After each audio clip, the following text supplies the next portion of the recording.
Então quero convidar você para abrir a palavra de Deus no livro de Neemias, capítulo 8. Neemias, capítulo 8. Livro de Neemias, capítulo 8.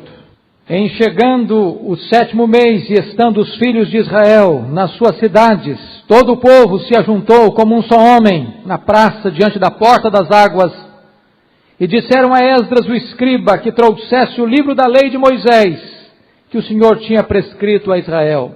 Esdras, o sacerdote, trouxe a lei perante a congregação, tanto de homens como de mulheres, e de todos os que eram capazes de entender o que ouviam. Era o 1º dia do 7º mês. E leu no livro diante da praça, que está à fronteira, à porta das águas, desde a alva até o meio-dia, perante homens e mulheres, e os que podiam entender. E todo o povo tinha os ouvidos atentos ao livro da lei. Esdras, o escriba, estava num púlpito de madeira que fizera para aquele fim. Estava em pé junto a ele, à sua direita, Matitias, Sema, Anaías, Urias, Ilquias e Maazéias, e à sua esquerda, Pedaías, Misael, Malquias, Razum, Rasbadana, Zacarias e Mesulão. Esdras abriu o livro à vista de todo o povo, porque estava acima dele. Abrindo-o ele, todo o povo se pôs em pé. Esdras bendisse ao Senhor, o grande Deus, e todo o povo respondeu, Amém, Amém, levantando as mãos. Inclinaram-se e adoraram o Senhor com o rosto em terra. E Jesua, Bani, Serebias, Jamim, Acube, Sabetai, Rodias, Maazéias, Quelita, Azarias, Josabade, Hanã, Pelaías e os levitas ensinavam o povo na lei, e o povo estava no seu lugar. Leram no livro, na lei de Deus, claramente, dando explicações, de maneira que entendesse o que se lia. Neemias, que era o governador, e Esdras, sacerdote e escriba, e os levitas que ensinavam todo o povo, lhe disseram, Este dia é consagrado ao Senhor, vosso Deus, pelo que não pranteeis, nem choreis, porque todo o povo chorava, ouvindo as palavras da lei. Disse-lhes mais, Ide, comei carnes gordas, tomai bebidas doces, e enviai porções aos que não têm nada preparado para si, porque este dia é consagrado ao nosso Senhor. Portanto, não vos entristeçais, porque a alegria do Senhor é a vossa força. Os levitas fizeram calar todo o povo, dizendo, Calai-vos, porque este dia é santo, e não estejais contristados. Então todo o povo se foi a comer, a beber, a enviar porções e a regozijar-se grandemente, porque tinham entendido as palavras que lhes foram explicadas. No dia seguinte, ajuntaram-se a Esdras, o escriba, os cabeças das famílias de todo o povo, os sacerdotes e os levitas, e isto para atentarem nas palavras da lei. Acharam escrito na lei que o Senhor ordenara, por intermédio de Moisés, que os filhos de Israel habitassem em cabanas durante a festa do 7º mês, que publicassem e fizessem passar pregão por todas as suas cidades e em Jerusalém, dizendo, Saí ao monte, trazei ramos de oliveiras, ramos de jambuzeiros, ramos de murtas, ramos de palmeiras e ramos de árvores frondosas, para fazer cabanas, como está escrito. Saiu, pois, o povo, trouxeram os ramos e fizeram para si cabanas, cada um no seu terraço, e nos seus pátios, e nos átrios da casa de Deus, e na praça da porta das águas, e na praça da porta de Efraim. Toda a congregação dos que tinham voltado do cativeiro fez cabanas, e nelas habitou, porque nunca fizeram assim os filhos de Israel, desde os dias de Josué, filho de Num, até aquele dia, e houve muito grande alegria. Dia após dia, leu Esdras no livro da lei de Deus, desde o 1º dia até o último, e celebraram a festa por 7 dias. No 8º dia, houve uma assembleia solene, segundo o prescrito. Amém. Nós vamos meditar sobre o tema, a importância da pregação expositiva para o crescimento sadio da igreja. É indiscutível que o crescimento da igreja é um dos temas mais debatidos, discutidos e refletidos na atualidade. Todo pastor anseia ver a sua igreja crescer. Toda a liderança da igreja persegue este ideal. Na verdade, a igreja precisa crescer, a igreja deve crescer, Se ela não cresce, é porque ela está enferma. Rick Warren, que escreveu os 2 maiores best-sellers desta década, Uma Igreja com Propósito, Uma Vida com Propósito, que é hoje o pastor mais lido no mundo, uma das igrejas mais promissoras do mundo, registra no seu livro, Uma Igreja com Propósito, que as pessoas estão fazendo a pergunta errada quando perguntam: o que devo fazer para minha igreja crescer? E diz: essa é a pergunta errada. A pergunta certa é: o que está impedindo a minha igreja de crescer? Porque se a igreja é um organismo vivo, é o corpo vivo de Cristo, e não está crescendo, é porque há alguma coisa que está impedindo o seu crescimento. Há 2 extremos perigosos quanto ao crescimento da igreja que precisamos identificar. Em primeiro lugar, a questão que nós chamaríamos de numerolatria. Esse é um perigo enorme que nós estamos enfrentando hoje. É a idolatração dos números. É o crescimento da igreja como um fim em si mesmo. É o crescimento a qualquer preço. O que nós estamos assistindo hoje é mais adesão do que conversão. O que nós estamos vendo hoje é muito ajuntamento e pouco quebrantamento. O que nós estamos assistindo hoje é uma pregação de fé sem arrependimento, de salvação sem conversão, onde está apenas preocupado em ter a igreja cheia, mas não de pregar o Evangelho de Jesus Cristo, o Evangelho da graça. Mas é um outro aspecto que nós temos que olhar nessa questão da numerolatria. Nem toda igreja que cresce, cresce saudavelmente. Nem todo crescimento numérico é uma expressão da bênção de Deus.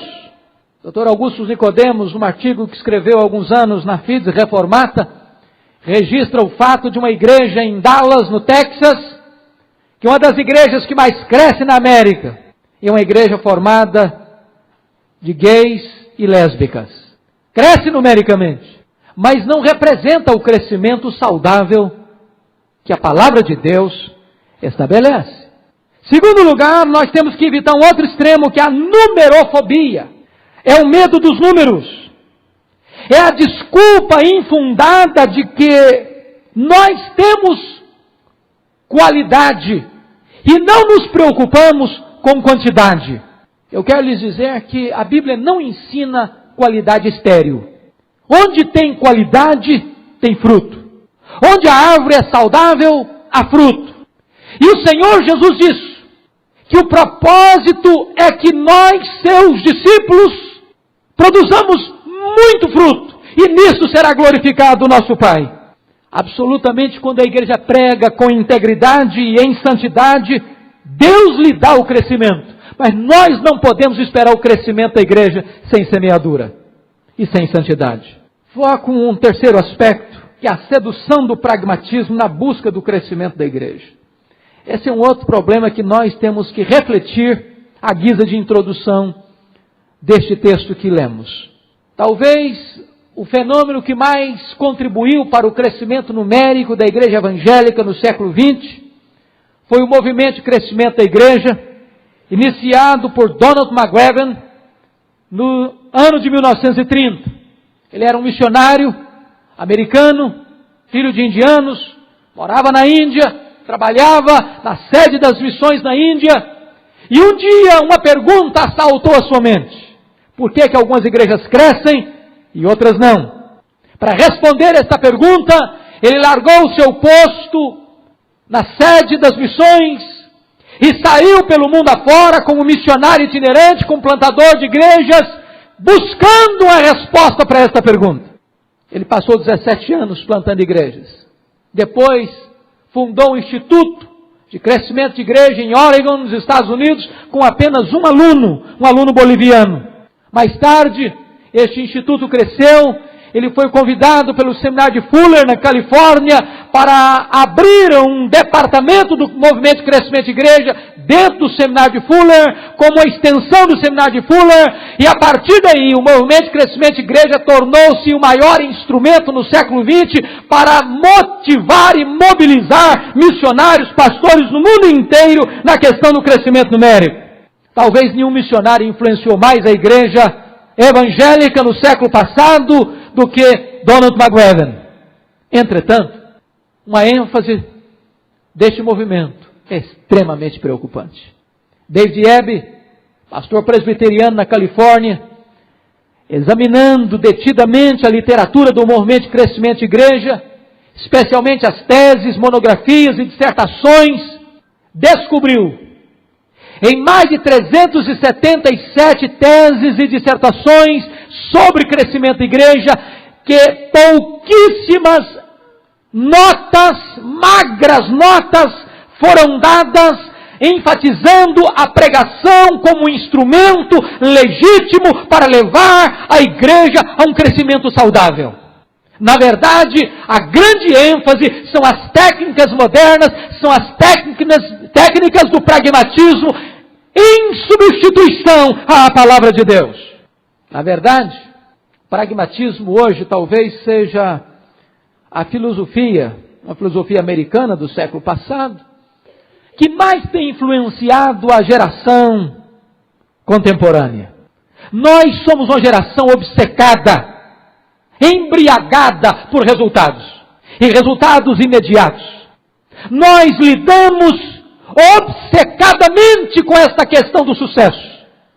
E o pragmatismo preconiza que nós queremos resultados. Nós não estamos preocupados com princípios, nós não estamos preocupados com a verdade, nós estamos preocupados com o que funciona. A minha pergunta não é certo? A minha pergunta é outra: dá certo? Então a igreja partiu para esse campo e abandonou a trincheira da sua fidelidade às Escrituras. Quarto ponto, ainda na área introdutória que eu chamo a sua atenção, é o testemunho irrefutável dos fatos. Afinal, no último quartel do século passado, um pesquisador chamado Tom Rainer fez uma das mais profundas e abalizadas pesquisas sobre o crescimento da igreja em toda a história, fazendo uma análise exaustiva das razões e dos motivos que levam a igreja ao crescimento. Ele pesquisou 576 igrejas batistas do sul nos Estados Unidos e chegou a uma conclusão contrária às ênfases do movimento de crescimento da igreja, e na sua pesquisa e conclusão ele registrou que o fator mais destacado que levou ao crescimento saudável da igreja ainda hoje é a pregação da palavra de Deus, especialmente a pregação expositiva. Mas, queridos irmãos, existem alguns perigos que muitas vezes estão ao redor da igreja, seduzindo a igreja, tentando minar a igreja, tentando penetrar para dentro da igreja. E quando estas ênfases chegam, elas perturbam a igreja, minam a igreja e retardam o seu crescimento. Eu vou citar pelo menos 4 desses perigos. Em primeiro lugar, o liberalismo teológico. Desde o iluminismo francês, é que houve um certo namoro das elites intelectuais por esta questão do racionalismo. E no século XVIII e XIX, os grandes teólogos começaram a discutir com os intelectuais numa defesa racional da fé, substituindo a proclamação pela defesa. E não tardou para que os grandes seminários, formadores dos pastores, missionários e teólogos e pensadores cristãos, se curvasse à pressão, à tendência do liberalismo teológico. E onde ele entrou, na Europa e na América e no Brasil, está matando igrejas. Matando igrejas. Eu conheci, tanto na Europa quanto na América do Norte, muitas igrejas hoje chamadas igrejas mortas. Grandes, suntuosos templos vazios. Outros tantos vendidos e transformados em museus. Outros onde cultos acontecem uma vez a cada 3 meses. O liberalismo começa nas cátedras, desce aos púlpitos e dos púlpitos matam as igrejas. Eu fui visitar o seminário de Princeton, um dos maiores seminários do mundo, onde estudou Ashbel Green Simonton, nosso missionário pioneiro, um dos grandes celeiros das maiores culturas teológicas do mundo. Fui visitar o local onde estavam expostos os livros curriculares daquele ano e fiquei estupefato ao constatar que não havia sequer um livro de linha ortodoxa para os alunos estudarem. Fiquei pasmo ao pegar nas minhas mãos um livro de uma teóloga americana, onde ela censurava severamente a igreja evangélica brasileira por não considerar o candomblé uma expressão legítima do evangelicalismo cristão. O liberalismo mata a igreja. Segunda coisa que tem destruído as igrejas e retardado o crescimento, irmãos, é o sincretismo religioso. A cultura brasileira é uma cultura mística, sincrética. Nós somos um caldeirão racial com muitas tendências, muitas inclinações. Nós somos um povo de background místico. A pagelança indígena, todo o misticismo romano, todo o espiritualismo do kardecismo, todo o misticismo dos cultos afros. Este é o pano de fundo religioso da nação brasileira. E algumas religiões ou segmentos chamados evangélicos em nossa pátria fez o seguinte: apenas mudou o rótulo, mas manteve o mesmo conteúdo. Agora tem uma placa de igreja evangélica, mas mantém o povo cativo ao mesmo misticismo. É preciso o povo ainda passar pelo sal grosso. Eu disse domingo de manhã na escola dominical, quem gosta de sal grosso é picanha. E hoje muitas pessoas estão sendo levadas a acreditar que é preciso passar pelo sal grosso, que é preciso passar por rituais místicos, substituindo a obra completa, eficaz, irrepetível do Senhor Jesus Cristo.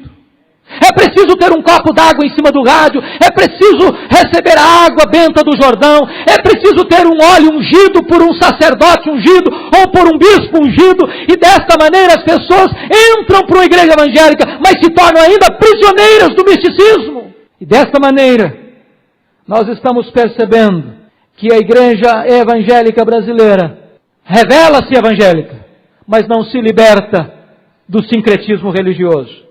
Terceira coisa que atrapalha o crescimento da igreja, irmãos, é o que eu chamaria de ortodoxia morta.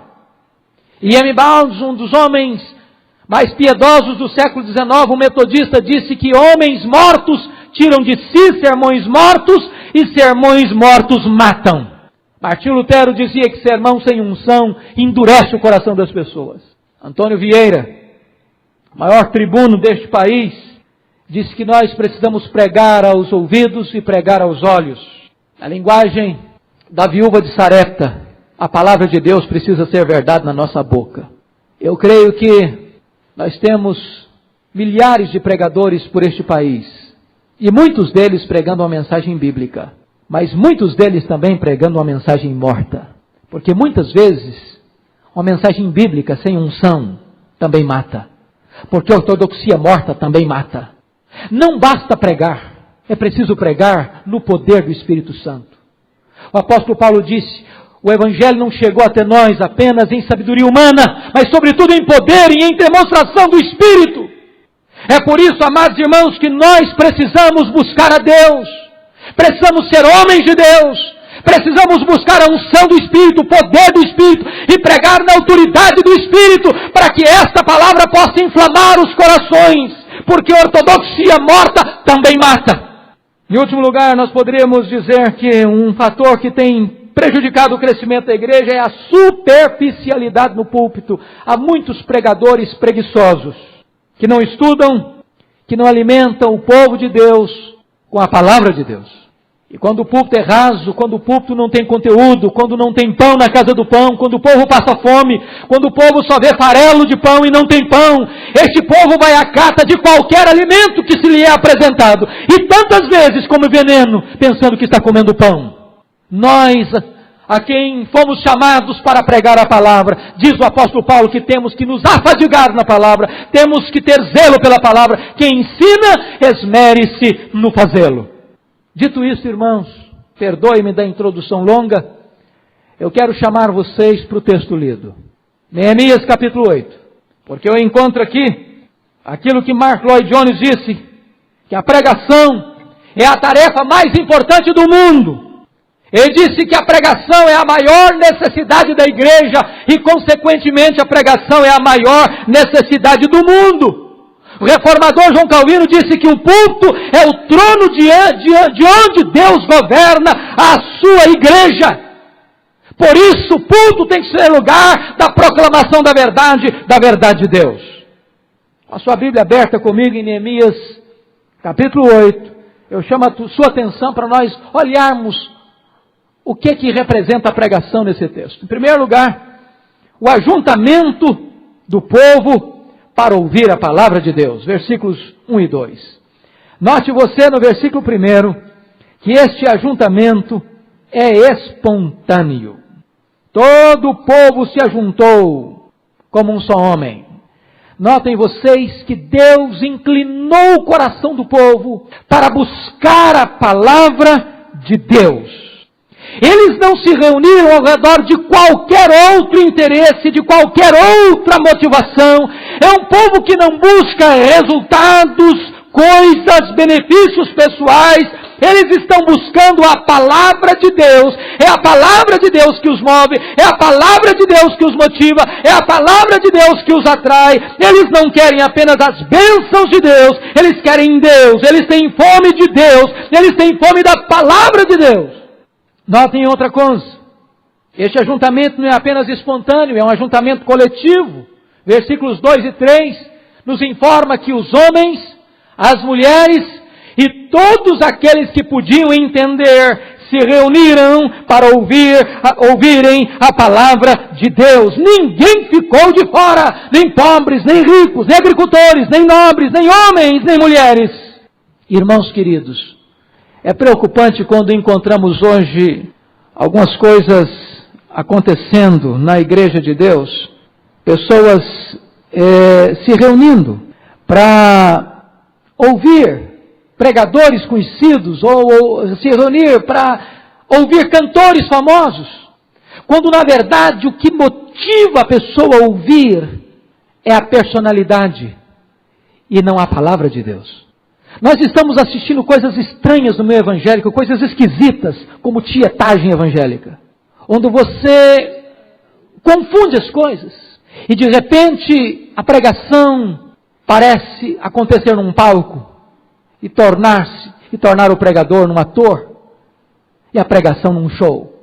Não pode ser esta a motivação que nos leva a nos reunirmos, para ouvirmos a palavra de Deus. Preste atenção na outra coisa, no verso 3 diz que eles estavam lá desde a alva, desde o amanhecer até o meio-dia para ouvir a palavra de Deus. Significa que aquele ajuntamento foi pontual. Eles se prepararam. Eu não sei o que acontece na comunidade que o irmão pastoreia, onde o irmão congrega, mas é preocupante, extremamente preocupante nós percebermos que há muitas pessoas que são absolutamente descuidadas na questão da pontualidade.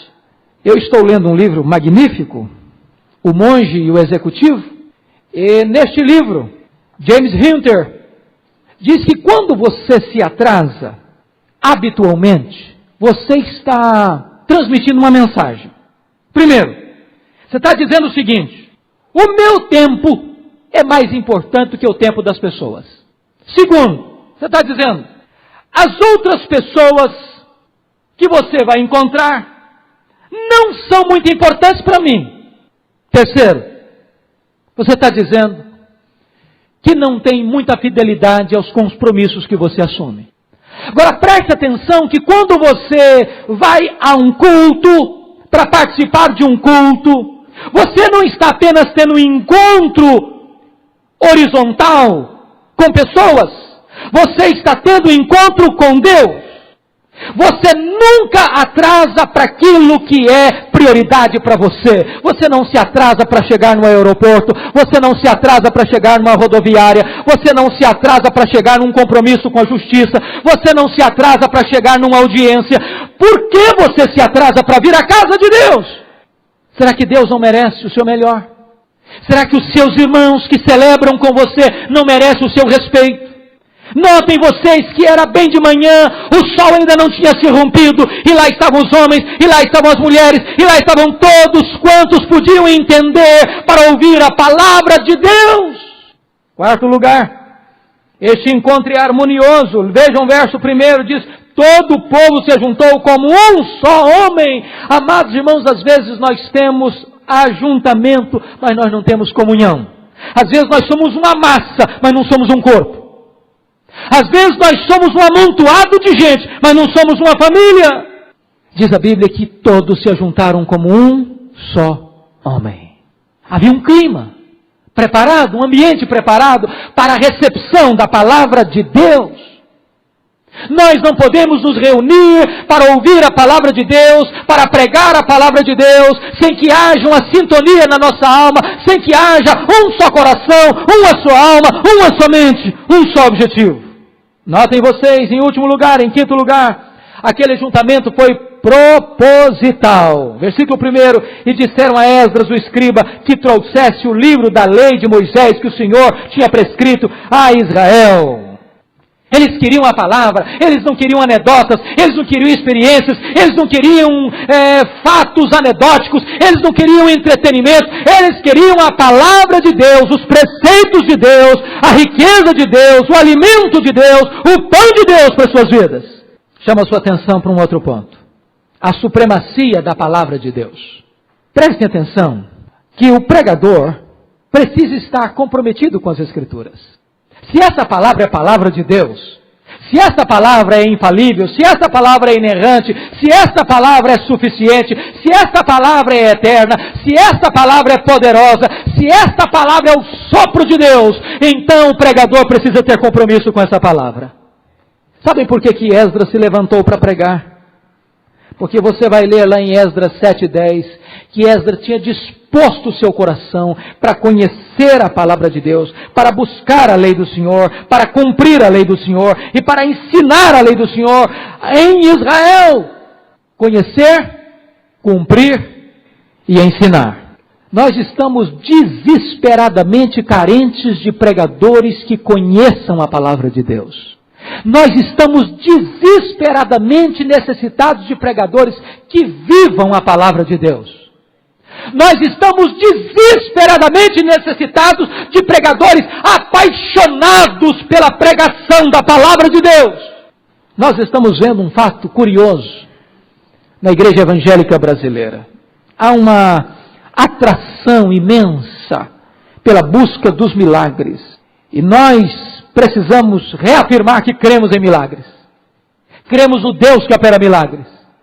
Cremos no Deus que age hoje como sempre agiu na história. Mas eu quero lhes dizer que milagre em si não é o Evangelho. Eu fico olhando para as Escrituras e vejo em Atos 2 um grande milagre acontecendo. O Espírito Santo sendo derramado. Línguas de fogo descendo e pousando sobre cada um deles. Som como som de um vento impetuoso. Eles começam a falar em outras línguas as grandezas de Deus. A multidão se ajunta. Há um impacto tremendo.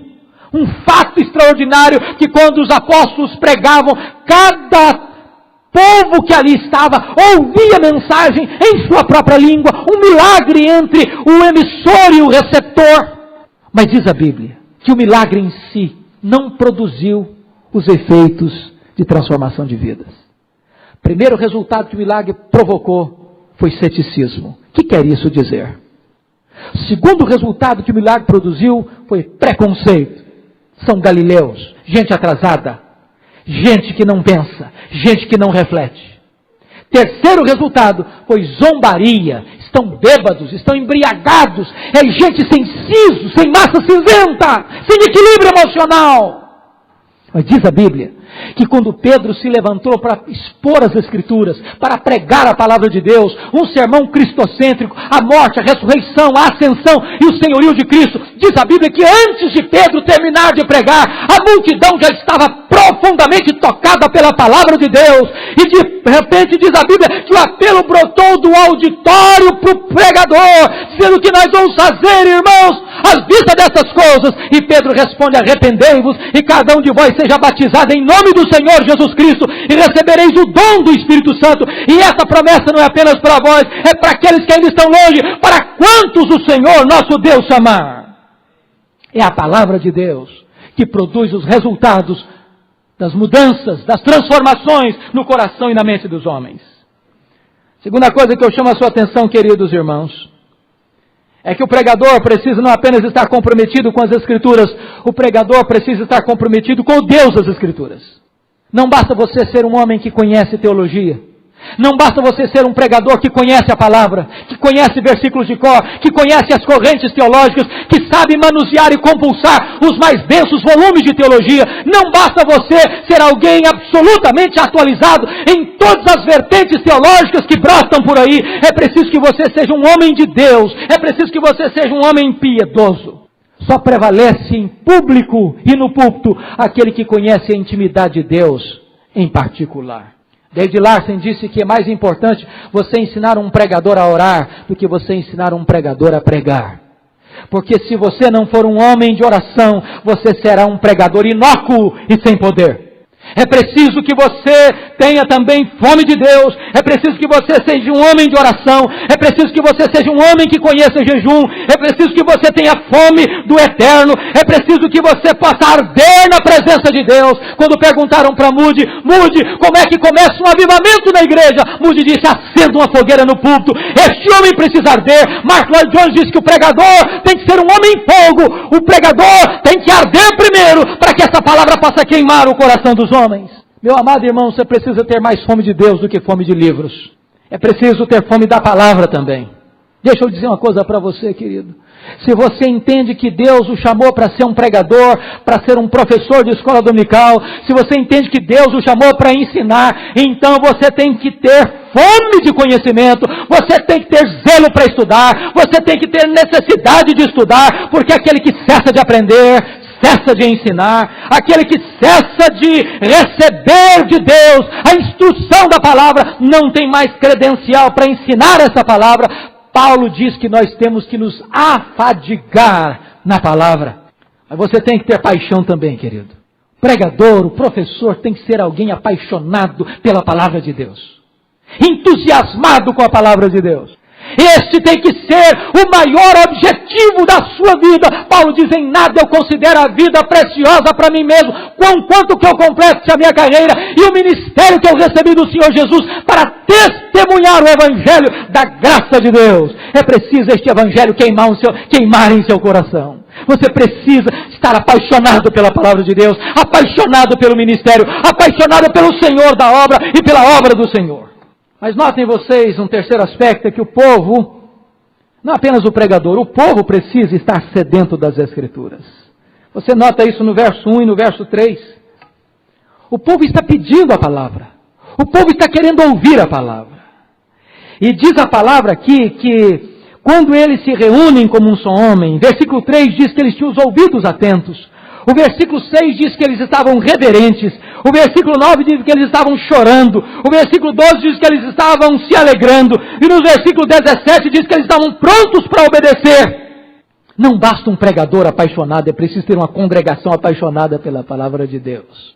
Nós precisamos orar por isso, para que quando chegar no domingo, ou num culto de semana, o povo de Deus tenha fome da palavra, tenha pressa de vir à igreja, tenha prazer de vir à igreja. Não seja como o profeta Malaquias denunciou, quando as pessoas chegavam à casa de Deus, eles diziam: que canseira, que enfado. Preciso ter fome da palavra, sede da palavra.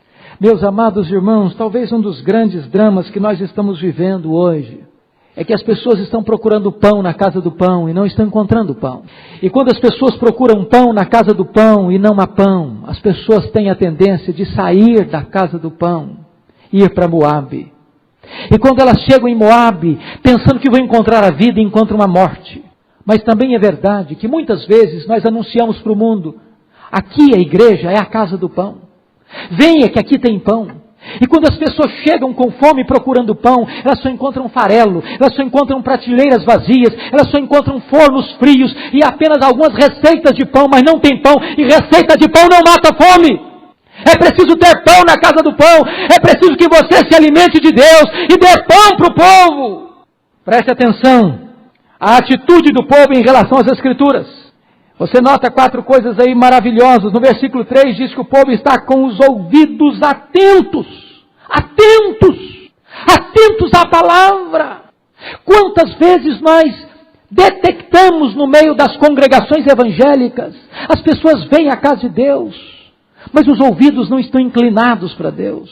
Elas vêm à casa de Deus, mas não estão antenadas com Deus. Elas vêm à casa de Deus, mas o coração está longe de Deus. Elas cantam, elas oram, elas escutam, mas elas não estão sintonizadas com Deus. Se comenta, se cochicha, se dorme, se desliga, e às vezes se sai da casa de Deus mais endurecido, mais frio, mais distante do eterno. Notem vocês ainda nos versos 2, 3 e 8, que a mente deles estava desperta. Era uma explicação lógica para que todos entendessem. Eu quero dizer para vocês, irmãos, que este fato registrado em Neemias 8 é um dos maiores reavivamentos da história da igreja. E este reavivamento não apela para as emoções, apela para a razão. Apela para a razão, apela para o entendimento, apela para a apreensão da verdade. Mas vejam vocês no verso 5, que é a reverência também. Diz que quando Esdras abriu o livro à vista de todo o povo, porque estava acima dele, abrindo ele, todo o povo se pôs em pé. Essa é uma atitude de reverência. Notem vocês que o púlpito estava acima do povo, não porque o pregador é superior ao povo, está mostrando simplesmente a supremacia da palavra de Deus e a primazia da pregação da palavra de Deus. E o verso 6 nos informa que quando isto acontece, o povo responde num sonoro amém, amém, e levanta as mãos e se prostra diante de Deus para adorar. É bem verdade que nós presbiterianos temos um pouquinho de dificuldade com os gestos. Não é verdade? Nós ficamos um pouquinho sem jeito. Eu quero lhes dizer que não tem nenhum pecado quando o pregador está pregando e você concorda com o que está sendo dito. Você, amém! Amém! É preciso a congregação interagir com o pregador às vezes. É bem verdade que nós precisamos ser guiados pelo nosso raciocínio. Porque às vezes, quando isso é papagaiada, quando isso é feito sem entendimento, sem raciocínio, sem logicidade, as pessoas podem começar a dizer glória a Deus, aleluia, amém, sem nenhuma noção do que estão dizendo. De dizer um amém, quando não deviam dizer um amém. Dizer um glória a Deus, quando não tem nenhum sentido de dizer glória a Deus. Só pode dizer amém quem está ligado na mensagem, quem está ligado no eterno, quem está ligado naquilo que Deus está falando. Diz a palavra de Deus que quando houve essa pregação e essa exposição da Escritura, o povo diz amém e amém, e levantaram as mãos e adoraram ao Senhor. Agora prestem atenção, irmãos. Há um outro ponto que eu quero destacar, que é esta primazia da pregação da palavra de Deus, e há 3 pontos aqui magníficos. Primeiro, o que é pregação? Eu quero sintetizar pregação em 3 verbos. Primeiro, pregação é ler a Bíblia. Está aí nos versos 2, 3 e 5. Ler a Escritura. Eu não sei se você já viu aquele pregador que ele se levanta para pregar e ele lê o texto atabalhoadamente, atropeladamente. O que você conclui quando você vê um pregador fazendo isso? Primeiro, que ele não lê o texto, que ele não conhece o texto, que ele não tem intimidade com o texto. Segundo, ele está dizendo o seguinte: o texto não é importante. Importante é o que eu vou falar depois que ler o texto. Eu quero dizer para você uma coisa. A leitura do texto é a parte mais importante do sermão. Porque sermão só é sermão se ele se propõe a explicar e expor a palavra de Deus. A segunda parte do sermão está aí nos versos 7 e 8. É a explicação do texto. Irmão, sermão é a exposição da palavra. É quando você abre a palavra, explica a palavra, expõe a palavra, abre a palavra, cava a palavra, mostra as riquezas da palavra de Deus para o povo. Por isso, pregação pressupõe a interpretação do texto, que nós chamamos de uma palavra técnica de exegese, que é tirar do texto o que está no texto. Eu não sei se você já escutou aquela pessoa dizer o seguinte: Eu já tenho sermão. Só está faltando o texto agora. Isso não é sermão. Isso não é sermão. Isso não é exegese, isso é exegese. É quando você impõe ao texto as suas próprias ideias. Você está pregando as suas ideias. E querendo achar um texto para referendar as suas ideias. Isso não é sermão. Sermão é quando você vai para a Bíblia e as ideias brotam do texto. Eu quero lhe dizer que Deus não tem nenhum compromisso com a palavra do pregador. Deus tem compromisso com a sua palavra.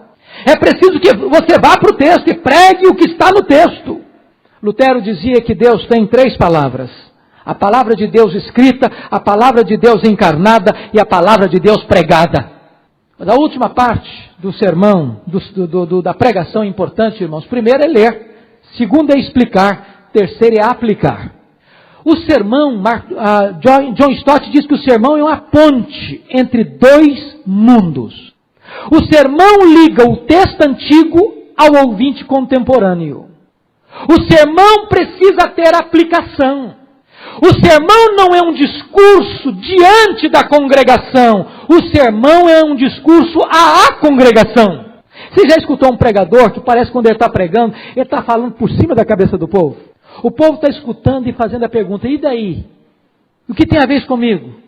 Eu que estou passando problema, eu que estou enfrentando luta lá em casa, eu que tenho dificuldade financeira, eu que estou passando crise no meu casamento, eu que estou com dificuldades aqui no meu coração, na minha vida, eu que tenho que enfrentar a batalha do dia a dia, eu que preciso vencer o pecado, eu que preciso santificar a minha vida, eu que preciso enfrentar as batalhas do dia a dia.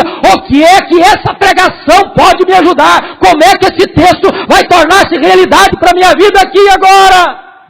Certa feita um homem estava pregando em João 10, falando sobre o bom pastor, e falou sobre o pastor, e falou sobre a ovelha, e falou sobre as pastagens, e falou sobre as campinas da Palestina, e falou sobre as águas do Jordão que tinham que ser acalmadas para que as ovelhas pudessem beber, e falou da lã da ovelha, e falou dos atos da ovelha, e dos perigos da ovelha, e terminou seu sermão há 2000 anos lá na Palestina. E quem estava escutando disse, e daí? O que tem isso a ver comigo? Isso não é sermão. O sermão tem que conectar o texto com a pessoa que está ouvindo. Jonah Broadus, um dos grandes expositores batistas do século XIX, diz que quando começa a aplicação, começou o sermão. Charles Haddon Spurgeon dizia que essa é a parte mais delicada do sermão, é a aplicação. E Haddon Robson, talvez a maior autoridade viva sobre homilética no mundo hoje, disse que o maior perigo é o perigo da heresia da aplicação. E tem tanta heresia na aplicação. Sabe por quê? Porque quando você não interpreta o texto corretamente, você se torna herético na aplicação. O que tem de gente aí prometendo em nome de Deus o que Deus não está prometendo, proibindo em nome de Deus o que Deus não está proibindo, é uma loucura. Há poucos dias, tem bastante tempo, retornando de Valadares, de madrugada, com muito sono, depois de ter pregado lá à noite, quase 3 horas da manhã, chegando em Vitória, o sono queria me vencer, eu liguei o rádio para tentar desaparecer um pouco o sono, e um pregador animadamente pregava sobre Sansão, dizendo que Sansão matou o leão, e nós temos que matar o leão, e eu querendo matar o leão do sono, e ele disse o seguinte, quando você vencer o seu leão, você tem a recompensa, aí você pode chupar o mel, e o mel é doce, e o mel é gostoso, será uma recompensa na sua vida. Coitado do pregador. Falou heresia. Ele não interpretou o texto. O mel de Sansão lá não era uma recompensa e nem era uma bênção, era uma maldição. Sansão era nazireu. Ele pegou aquele mel da caveira de um leão morto. Ele estava quebrando um voto de nazireado quando ele pegou aquele mel. Mas porque ele não interpretou o texto, ele foi herético na aplicação. Meu amado irmão, estude a Bíblia para que você não seja herético na hora de você aplicar a palavra de Deus. Os efeitos da pregação. Notem vocês que a pregação da palavra de Deus ela atinge 3 áreas básicas da vida. Primeiro, no versículo 8, atinge o intelecto. Atinge o intelecto. Amado irmão, pregue para que o povo entenda. Dr. John Stott escreveu um livretinho magnífico que diz o seguinte, que crer é também pensar. Você tem que pensar, querido, você tem que refletir, você tem que gastar fosfato, você tem que ler, você tem que pesquisar, você tem que mergulhar, você tem que atravessar a noite estudando, você tem que parar de ser descuidado, de ser preguiçoso, de parar de ficar fazendo sermão de última hora, você precisa investir tempo na pregação, você precisa desafiar a mente das pessoas, você precisa levar as pessoas a refletir e a pensar, porque a mensagem precisa se direcionar à mente das pessoas. Eu quero dizer para você uma coisa, nada empolga tanto como estudar teologia. O conhecimento da verdade tem que encher a sua mente de luz e o seu coração de fogo. Mas preste atenção, que a pregação envolve uma outra área da vida, que é a emoção. Versículos 9 a 12. Olha o versículo 9, diz que teve choro pelo pecado. Olha o versículo 10, diz que houve alegria da restauração. A pregação, querido irmão, não pode só dirigir a mente, não. Por favor, preste atenção nisso. Nós, às vezes, temos muito medo das emoções. Não é verdade? Quero dizer uma coisa para você. O emocionalismo é estéril, é inútil e é vazio. Não fique apenas fazendo cócegas nas emoções das pessoas. Isso não leva a nada. Não leva a nada. Mas eu quero dizer algo extremamente sério aqui hoje. A verdade de Deus, que não provoca quebrantamento, precisa ser reavaliada. Eu quero lhe dizer que quanto mais você conhece a verdade, mais quebrantado você precisa ser. Quanto mais profundo na Escritura, mais quebrantado você precisa ser. Os maiores pregadores da história foram homens de olhos molhados, de joelhos dobrados, de coração quebrantado. A terceira área que a pregação atinge, querido, é a sua vontade. Diz o verso 12, que houve duas coisas. Primeiro, obediência a Deus. E segundo, solidariedade ao próximo. Meu amado irmão, a pregação não pode ser apenas um momento gostoso, de deleite, de encantamento, de embelezamento da hora litúrgica. A pregação precisa desembocar em prática de vida na segunda, na terça, na quarta, na quinta, na sexta, no sábado e no domingo também. Se a pregação não está mudando a vida do povo, ela é inócua. E eu quero terminar com o último ponto. A observância da palavra de Deus. Chama a sua atenção para os versos 13 a 18. Quando chega no verso 13, depois daquela reunião da massa, segundo alguns estudiosos, tinham mais de 30 mil pessoas reunidas nessa praça, desde a manhã até meio-dia ouvindo. Culto magnífico, uma cruzada evangelística, um estádio lotado, uma praça apinhada de gente. Diz a Bíblia que no dia seguinte, a liderança procura Esdras. Disse Esdras, nós queremos estudar a Bíblia com maior profundidade. Nós queremos entrar mais fundo na palavra de Deus. Nós queremos mais da palavra de Deus. Sabe o que aconteceu? Quando a liderança começa a se reunir para estudar a Bíblia, para meditar na Bíblia, para cavar na Bíblia, para conhecer a Bíblia, para saber qual era a vontade de Deus para o povo. Isso provocou um grande reavivamento espiritual. Aquele povo se reuniu por praticamente um mês, ininterruptamente, com fome da palavra, estudando a palavra, meditando na palavra, ouvindo a palavra, adorando a Deus. E de repente Deus começou a agir de uma maneira gloriosíssima na vida deste povo. Meu amado irmão, é preciso que a liderança da igreja comece a entender que nós precisamos voltar à prioridade dos apóstolos. A prioridade dos apóstolos foi, os apóstolos se dedicaram à oração e ao ministério da palavra. Muitas vezes nós pastores corremos de um lado para o outro, e para lá e para cá, num ativismo insano e tantas vezes estéril, e não temos tempo para meditar na palavra, e não temos tempo para orar, e não nos debruçamos diante da palavra, e chega no domingo nós damos palha para o povo, e o povo sai faminto, e o povo sai desamparado, e o povo sai inquieto, e vai beber na primeira fonte que encontra, e tantas vezes alimento envenenado. Os líderes precisam tomar a iniciativa de observar a palavra de Deus. Segundo, os liderados estão dispostos a obedecer à orientação da palavra de Deus. Versículos 16 a 18. Diz a Bíblia que este reavivamento foi tal que não havia um igual em mais de 1000 anos na história de Israel. Desde Josué, nunca teve uma celebração de tamanha monta, com tamanha fidelidade às Escrituras, porque a liderança parou para estudar, o povo parou para observar o que a palavra de Deus estabelecia para eles.